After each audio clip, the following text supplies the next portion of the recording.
শীতকালীন অধিবেশনত নহলেও সংসদৰ বাজেট অধিবেশনত গৃহীত হ'ব জনজাতিকৰণক লৈ ৰাজ্য চৰকাৰে আগবঢ়োৱা প্ৰতিবেদন। বিৰোধীয়ে কেৱল সৃষ্টি কৰিছে বিভ্ৰান্তি। লুৰিণজ্যোতি গগৈ প্ৰত্যাহ্বান আমি গ্ৰহণ কৰিছো।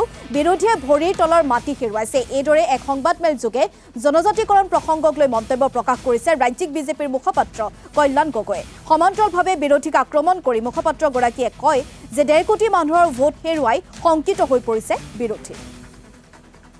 যোৱাকালি আমি দেখিবলৈ পালো গৌৰৱ গগৈৰ আজি কিছু মন্তব্য দেখিলো। যোৱাকালি লুৰিণজ্যোতি গগৈৰ আমি মন্তব্য দেখিছো। লুৰিণজ্যোতি গগৈ আমাক প্ৰত্যাহ্বান জনাইছে যে কৈছে যে এই যিটো প্ৰস্তাৱ যি প্ৰস্তাৱক আমি ঐতিহাসিক প্ৰস্তাৱ বুলি কৈছো, যিটো অসমৰ বিধানসভাত পাৰিত কৰিলে ললিপপ বুলি কৈছে।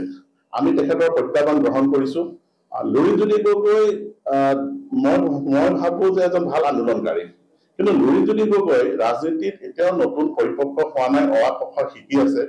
লুৰিণজ্যোতি গগৈ ভালদৰে জনা উচিত যে বিধানসভাৰ পৰা যেতিয়া এটা প্ৰস্তাৱ পাৰিত হয়, প্ৰস্তাৱ পাৰিত হোৱাৰ পিছত সংসদত যায়, সংসদত বিভিন্ন ধৰণৰ কিছু প্ৰচেছ থাকে, প্ৰচেছৰ মাজেদি গৈ পেলাই এই প্ৰস্তাৱ তাতো সংসদত অধিৱেশনত তেখেতসকলে পাৰিত কৰে। আৰু এটা কথা জনা উচিত, কেন্দ্ৰ চৰকাৰ NDA চৰকাৰ, ভাৰতীয় জনতা পাৰ্টীৰ নেতৃত্বত আদৰণীয় প্ৰধানমন্ত্ৰী মোদীজীৰ নেতৃত্বত আমাৰ চৰকাৰ, আৰু দুইটাই সদন, আজি লোকসভাত হওক ৰাজ্যসভাত আমাৰ সংখ্যাগৰিষ্ঠতা।